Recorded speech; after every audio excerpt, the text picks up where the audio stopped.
स्वागत है दोस्तों बोनी डागर की एक और नई फ्रेश वीडियो में। आज अपने सामने खड़ी है भाई टाटा की पंच और आज इसके नेगेटिव्स के बारे में हम बात करने वाले हैं। इस गाड़ी को ओन करते हुए 3 से 4 साल हो चुके हैं, तो आज ऐसी कंडीशन है अपनी कि इसके नेगेटिव्स के बारे में हम बात कर सके कि इतने लंबे टाइम में हमें क्या नेगेटिव्स इसमें देखने को मिले। हमने जो है इसको i20 और बलेनो को छोड़ करके इसको चूज किया था और वो डिसीजन कितना सही था और क्या आज के टाइम में 2024 में भी ये एक वैल्यू फॉर मनी ऑप्शन है, जिसमें कि आपको आज 10 लाख रुपए के आसपास निसान मैग्नाइट, रेनॉल्ट की काइगर जैसी कॉम्पैक्ट एसयूवी देखने को मिल जाती है। तो आपको फिर भी एक हैचबैक चूज करनी चाहिए या नहीं, उस सब के बारे में आज हम बात करेंगे और कैसा हमारा इसके साथ एक्सपीरियंस रहा, क्या क्या नेगेटिव पॉइंट्स हमें इसके मिले, वो आज मैं आपको बताने वाला हूँ। तो जल्दी से वीडियो को स्टार्ट कर लेते हैं। तो सबसे पहले अभी हम एक्सटीरियर के नेगेटिव्स ही कवर करेंगे, उसके बाद हम इंटीरियर में चलेंगे। सबसे पहला मोटा मोटा आपको देखने को मिलेगा, पीछे बैठोगे गाड़ी की जो विड्थ है काफी ज्यादा है, फिर भी इसमें सिर्फ 2 ही पार्किंग सेंसर दिए गए हैं, जो कि एक ऑल्टो की विड्थ तक तो समझ आते हैं, बट गाड़ी की विड्थ ज्यादा है, चौड़ी गाड़ी है, तो कम से कम दोनों कोने पर दो दो पार्किंग सेंसर्स और होने चाहिए थे। और ये चीज टाटा अभी भी कंटिन्यू करता जा रहा है। एकदम घटिया मेरे को ये चीज लगी कि 2 सेंसर्स आप दे रहे हो, काम चल जाता है। ये भी 2 इसलिए दिए क्योंकि गवर्नमेंट नॉर्म है, देने ही देने हैं 2 तो, वरना बीच में एक ही देते हैं ये। 2 से काम चल जाता है, बट 4 से जो है ना, साइड में जब आप बैक लेते हो तो साइड का भी थोड़ा आइडिया आ जाता है, आपके साइड में कितनी ऑब्स्ट्रक्शन ऑब्स्ट्रकल वगैरह उसका भी आपको आइडिया आ जाता है। तो इसमें ये जो 2 हैं ये मेरे को बड़ी गड़बड़ लगी भाई। इसके बाद इससे जस्ट ऊपर आते हैं, ये इसका कैमरा है ना, कैमरा यार ये किसी काम का नहीं है। अभी मैं आपको दिखा देता हूँ इसकी कैसी क्वालिटी है। जब नई आई थी फिर तो फिर भी ठीक थी, बट अब जैसे जैसे 3-4 साल हो गए, ये पुरानी हो गई है, तो इसकी कैमरे की क्वालिटी जो है काफी डिग्रेड हो चुकी है, जो अभी मैं आपको दिखा देता हूँ। ये देखो भाई, इस तरह की आपको आज के टाइम में इसकी रिवर्स की जो है क्लैरिटी मिलती है, जो कि बिल्कुल एवरेज है, एवरेज से भी थोड़ा नीचे ही कहूंगा। कैमरे में फिर भी साफ दिख रही है थोड़ी सी, बट रियल आंखों से देख रहे हैं ना, काफी ब्लरी एक्सपीरियंस है। ये जो इतना एरिया है तो बिल्कुल ब्लरी आ रहा है इस टाइप का, ये इतना एरिया ब्लरी है, बीच का फिर भी ठीक ठाक दिख रहा है इसमें। बट जैसे जैसे गाड़ी पुरानी हो रही है, इस कैमरे की क्वालिटी डिग्रेड होती ही जा रही है। और इसमें एक अच्छी चीज ये मिलती है कि इसमें गाइडलाइंस आपको देखने को मिलती है, ये इसमें अच्छी चीज है। बट जो मेन कंसर्न मेरा है इसकी क्वालिटी को लेकर के है। अब तो टाटा ने ऐसे डाल दिए जैसे 4K कैमरा है, बट उस टाइम पे बिल्कुल बकवास कैमरा आते थे टाटा की गाड़ियों में, सफारी तक में इसी टाइप का कैमरा आता था। ये तो बेचारी फिर भी छोटी गाड़ी है। अब हम आ गए दोबारा से बाहर। अब मैं आपको बताता हूँ इसका एक और जो मेरे को डिसएडवांटेज लगा, हालांकि वो एक डिसएडवांटेज ना होकर डिजाइन है। इसमें जो है ना, ये बेस मॉडल की तरह टॉप मॉडल में भी यहाँ पे इंडिकेटर दिया गया है, यहाँ पे कुछ नहीं है। और एक ये देखो, ये टाटा का क्रोम है और इसमें देखो क्या हालत हो चुकी है 3 से 4 साल में, वरना ऐसी हालत तो आफ्टर मार्केट क्रोम की होती है। बट ये टाटा की कंपनी से ही लगा हुआ क्रोम आया था। अब देख लो भाई इसकी हालत, इस तरीके की हालत हो चुकी है इसकी। मानता हूँ ये थोड़ा कस्टमर का भी फॉल्ट रहता है, इसमें अच्छे से सफाई वफाई हो जाती टाइम पे तो इतना गंदा नहीं होता। बट कंपनी का क्रोम जो है ना वो खराब नहीं होता। देखो यहाँ से खराब नहीं हुआ, यहाँ से खराब हो गया पानी रुक रुक के। तो भाई इतना एक्सपेक्ट नहीं किया था, ये थोड़ा ज्यादा ही है यार, ये इतनी जल्दी खराब नहीं होना चाहिए था। गाड़ी को 10-12 साल हो गए होते तो बात अलग थी। बट एक तो ये डिसएडवांटेज लगा, यहाँ पे इंडिकेटर दे रखा है यहाँ की बजाय, और ऊपर से यहाँ पे जो क्रोम दिया है वो भी खराब हो गया है, तो ओवर द टाइम ये आपको बेकार देखने को मिलेगा। अब मैं आ गया इसके फ्रंट पे। ये जो आपको दिख रहा होगा ये अपनी हेडलाइट है, यहाँ पे फॉग लैंप दिए गए हैं, यहाँ पे डे टाइम रनिंग लाइट आपको देखने को मिलेगी। बट बेसिकली जो ट्रुथ है वो मैं आपको बताता हूँ। पूरा सेटअप आता है हेलोजन का, और आपको विजिबिलिटी बिल्कुल बेजान मिलती है, बिल्कुल भी आपको विजिबिलिटी से मजा नहीं आएगा। इसका एक ही सॉल्यूशन मेरे को दिखा, वो है इसमें लाइट आप अपग्रेड करा सकते हो। वहां पे एलईडी लगेगी, प्रोजेक्टर में एलईडी, और यहाँ पे एलईडी लगेगी। तो इतनी ताकतवर और इतनी शानदार आपकी जो है वो बन जाएगी हेडलाइट, जो कि आप सोच भी नहीं सकते। बट जो कंपनी प्रोवाइड कर रही है वो एकदम बेसिक प्लेन और बिल्कुल up to the mark light इसमें नहीं है। ठीक है, अभी भी टाटा यही लाइट प्रोवाइड कर रही है अल्ट्रोज में, येलो वाली। तो बिल्कुल भी भाई अप टू द मार्क मेरे को तो नहीं लगी। और मेरे मामा जो इसको रेगुलरली ड्राइव करते हैं उस उनकी भी यही इससे कंप्लेंट रहती है कि भाई इसकी लाइट जो है बिल्कुल अच्छी नहीं है। ठीक है, तो ये इशू भी इस गाड़ी में आपको देखने को मिलेगा, जो कि आपको आफ्टर मार्केट जाकर के इसमें थोड़ी कस्टमाइजेशन आपको करानी पड़ेगी।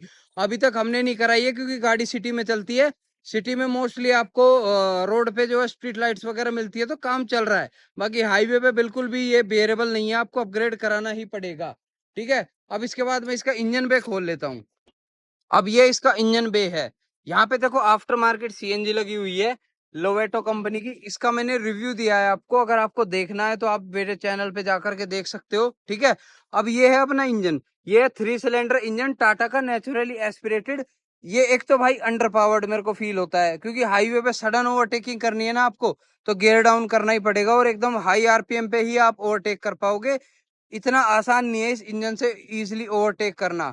तो अंडर पावर्ड तो आपको मिलेगा ही मिलेगा। नेचुरल एस्पिरेटेड इंजन है, तो चलो अंडर पावर्ड की छोड़ भी देता हूं मैं, कि सिटी में चलानी है, थोड़ा रिलैक्स ड्राइविंग से आदमी जो चलाएगा उसको ठीक लगेगा।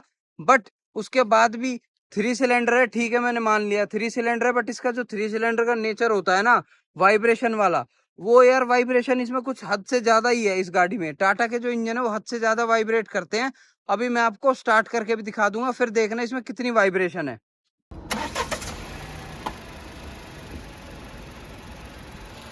अब ये इसका इंजन मैंने स्टार्ट कर लिया भाई, इसकी वाइब्रेशन देखो। इससे आप नहीं देख पा रहे हो, इसको मैं रखता हूं, ये देखो, ये देखो, इतनी वाइब्रेशन आपको इसमें देखने को मिलेगी। बोतल जो नीचे ही पहुंच गई है। तो 3 सिलेंडर इंजन का इसमें यही एक डिसएडवांटेज लगा, एक तो अंडर पावर्ड है, और ऊपर से इसमें जो है वाइब्रेशन बहुत ज्यादा है। इसको मैं एक बार बंद कर लेता हूँ, क्या वीडियो पॉज करते हैं, माहौल बनाते हैं।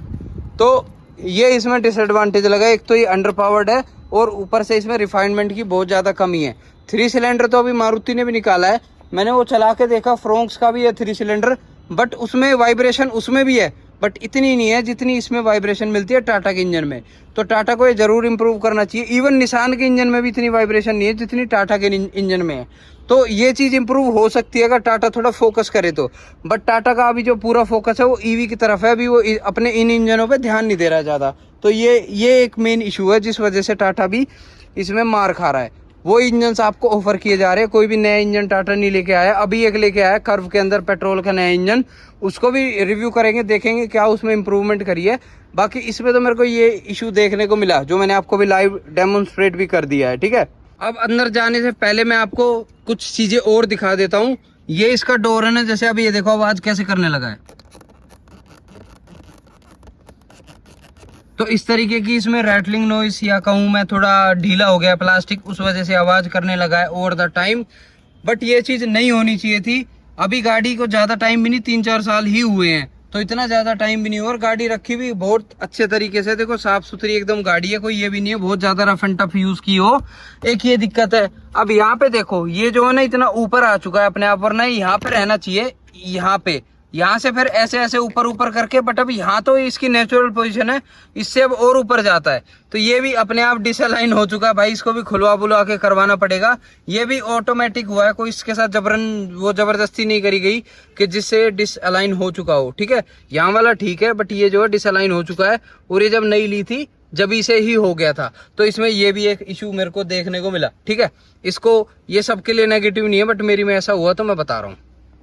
अब एक और सबसे मोटा डिसएडवांटेज जो कि टाटा की कार में, छोटी कार्स में यूनिवर्सल है, वो है ये लॉक हो गया, ये अनलॉक। बट टाटा को शायद ये नहीं पता था कि इंडियंस जो होते हैं उनके घर में छोटे बच्चे भी होते हैं, और वो भी गाड़ी में बैठते हैं, और कभी कभी आगे बैठने की भी जिद करते हैं।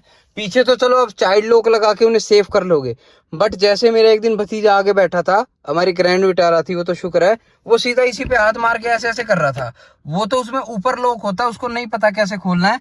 बट अगर उस दिन अल्ट्रोज होती या पंच होती तो डायरेक्ट ऐसे खोलता और दरवाजा खुल जाता, जो कि आपको पता है कितना रिस्की हो सकता था। तो ये चीज ना पता नहीं क्यों टाटा ने थोड़ा स्टाइलिश दिखने के लिए बनाई है या क्या है पता नहीं, बट ये चीज को ना इम्प्रूव करना चाहिए। या आपको इसी तरह का लॉक देना है तो ऐसा कर दो कि ये जब लॉक हो गया चलती गाड़ी में ये एकदम फ्री हो जाए और अनलॉक ना हो गाड़ी। बट इसमें क्या है, चलती गाड़ी में भी आप इसको डायरेक्टली अनलॉक कर सकते हो। तो what is the point of this, इसको लॉक करने का पॉइंट क्या है जब ये इजीली ऐसे ही खुल जाएगा। तो इसको देने का पॉइंट ही क्या है फिर, मेरे को यही समझ नहीं आया आज तक। अब मैं इसका ना इग्निशन ऑन कर लेता हूँ, जल्दी से गाड़ी दिखा देता हूँ कितनी चल गई। गाड़ी अपनी लगभग 44,500 के आसपास चल चुकी है, जो कि आप सामने देख पा रहे हो। अब इसकी माइलेज के बारे में बात करूँ तो देखो, माइलेज से तो भाई दुखी थे। सिटी में ज्यादा चलती थी तो 14-15, 13-14-15 ऐसी माइलेज निकाल रही थी सिटी में। यहाँ पे भी 13.7 दिख रहा होगा आपको। इसीलिए हमने इसमें सीएनजी भी इंस्टॉल करवाई है, वरना हाईवे पे तो अच्छी माइलेज निकाल देती थी, 20-21 की आराम से दे देती थी। बट सिटी के अंदर थोड़ा स्ट्रगल कर रही थी, क्योंकि भारी गाड़ी है तो ऑब्वियस ही बात है माइलेज नहीं देगी। तो एक ये भी आप इसका डिसएडवांटेज लगा सकते हैं। एक तो अनरिफाइंड इंजन है और थोड़ा स्लगिश परफॉर्मेंस है, और ऊपर से माइलेज भी सिटी के अंदर कम ही देती है। तो ये भी आप देख सकते हो। आज के टाइम में जो ड्यूल सिलेंडर वाली सीएनजी टाटा ऑफर कर रही है, वो उसकी तरफ जाओ आप भाई, वो बेटर रहेगा। ठीक है, यहाँ पे आप देखो, ये जो है ना मिरर, ये जैसी हमने गाड़ी ली थी ना 2 महीने बाद ही ऐसा हो गया था। ये कोई ये नहीं है ऊपर से मिट्टी चढ़ी हुई है, नहीं, ये मिरर के अंदर ही हुआ है। कैसे हुआ है पता नहीं, बट जब से नई गाड़ी ली थी 2 महीने बाद ही ऐसा हो गया था। बट ये मैं ऐसा नहीं कहूंगा सबकी में होगा, ये हमारी में ही हुआ है। अब अपने पास एक फ्रेंड के पास टाटा पंच भी है, तो उसमें ऐसा नहीं हुआ, बट इस वाली गाड़ी में लेते के साथ ही 2-3 महीने बाद ऐसा हो गया था। तो मैं तो इसको बिल्कुल एक डिसएडवांटेज के अंदर काउंट करूंगा। आपकी में नहीं होगा तो आप इसको नहीं करोगे, बट मेरी में हुआ है तो मैं तो एक डिसएडवांटेज की तरह ही लूंगा इसको, क्योंकि नई गाड़ी में ऐसे अपने आप हो जाना ये कोई अच्छी चीजें नहीं होती है। ठीक है भाई। अब उसके बाद जो इसके हॉर्न पैड है ना, ये बीच से तो बजाओगे तो आपको बहुत ज्यादा पावर लगानी पड़ेगी। इसको साइड से भी बजाने में इतना इजी नहीं है, बहुत ज्यादा आपको दबाना पड़ेगा जब जाके। इतना तो प्ले इसमें सॉरी, इतना प्ले तो इसमें ऐसे ही है, हॉर्न बजता नहीं है। इधर से बजाओगे तो भी देखो, इधर से थोड़ा इजीली बज जाता है, बट आपको इससे थोड़ा यूज टू होना पड़ेगा। कोई नए ड्राइवर है ना तो उसको बड़ा स्ट्रगल करना पड़ेगा इसमें टाटा अल्ट्रोज में हॉर्न बजाने के लिए, क्योंकि ये इतना एक अजीब सा डिजाइन बनाया है। ओवर द टाइम तो आज आप जो है इस पे सेट हो जाओगे कैसे आपको इसको यूज करना है, बट स्टार्टिंग में आपको इस पे दिक्कत बिल्कुल ही आने वाली है। जैसे अभी इस साइड से तो इजीली बज जाता है, बट आपको लेफ्ट हैंड यूज करके अगर हॉर्न बजाना है ना तो इतना इजी नहीं है। और बीच से तो बिल्कुल ही आपको बहुत ज्यादा प्रेशर दोगे तब जाके हॉर्न बीच से बजेगा ये। तो इस तरीके का कुछ इसका डिजाइन टाटा ने यहाँ पे बनाया है। ओवरऑल जो स्टीयरिंग दिखने में लगता है वो तो लगता है सुंदर, बट जो मेन कंसर्न है ना वो इसी का है। अब यार अंदर बैठे है ना, तो ड्राइविंग के लिहाज से एक और डिसएडवांटेज मैं आपको बताता हूँ। ये मोटा पिलर देखो, इतना आपका जो है साइड का वो ब्लॉक हो चुका है कि इसके अंदर एक गाड़ी खड़ी होगी तो पता भी नहीं चलेगी कि यहाँ कोई गाड़ी खड़ी है। तो अब जैसे पहाड़ों पे हम लेकर गए थे ना इसको मसूरी, तो मेरे मामा गाड़ी चला रहे थे, उन्होंने भी बड़ी कंप्लेन करी थी कि यार इसमें पिलर के दिख नहीं रहा, आगे पीछे होके देखना पड़ रहा है थोड़ा, क्योंकि ये पिलर बहुत हैवी है। यार गाड़ी 5 स्टार है तो इसमें बड़ा चौड़ा पिलर दिया गया है। हालांकि 5 स्टार तो पंच भी है, बट पंच में जो है नॉर्मल साइज का है, बट इसमें बहुत बड़ा पिलर दिया गया है। ये पता नहीं इनका मतलब डिजाइन ऐसा इस गाड़ी का या सेफ्टी के लिए दिया गया है, पता नहीं क्या इशू था। सेफ्टी के लिए होता तो पंच में भी ऐसा देते, बट पंच में एक पतले वाले पिलर से ही काम चल गया, और इससे ज्यादा पॉइंट्स उसने स्कोर करे हैं 5 स्टार लेने के लिए ना। तो ये सेफ्टी के लिए तो नहीं लगता, मुझे डिजाइन लगता है इनका, डिजाइन की वजह से ऐसा किया है। बट ये बहुत बड़ा डिजाइन फ्लो ही कहूंगा इसको मैं, इसमें ना बहुत बड़ा ब्लाइंड स्पॉट बन जाता है। उस तरफ के लिए भी ऐसा ही है, इस तरफ के लिए, उस तरफ को तो चलो इतना मैटर नहीं करता, बट इस तरफ को बहुत ज्यादा मैटर करता है। बहुत बड़ा ब्लाइंड स्पॉट ये जो है क्रिएट कर देता है ड्राइवर के लिए। तो ये चीज है कि ये भी आप इसका डिसएडवांटेज लगा सकते हो, और ये तो यूनिवर्सल है पूरी टाटा अल्ट्रोज लाइनअप में। ठीक है, अब आगे आपको मैं ओवरऑल इसका फिट एंड फिनिश का थोड़ा दिखा देता हूँ कैसा है। फिट एंड फिनिश का इशू तो देखो रहता है, यहाँ पे देखो गैप बना हुआ है। ठीक है, यहाँ पे आपको देखो गैप बहुत ज्यादा दिखेगा, और ये थोड़ा ऐसा ढीला ढीला सा रहता है। ये ओवर द टाइम हो सकता है रैटलिंग करने लगे, अभी तक तो नहीं करता है, बट मैं बाद की बता रहा हूँ। बाकी और ऊपर तो जो है ठीक ठाक फिनिश मिलेगी आपको। जैसे कॉर्नर्स वगैरह होते हैं ना, यहाँ पे हो गया, ये हो गया। ठीक है, यहाँ पे थोड़ा आपको फिट एंड फिनिश का इशू लगेगा। टाटा की गाड़ी में थोड़े पैनल गैप्स वगैरह भी ज्यादा होते हैं, जग जाहिर है।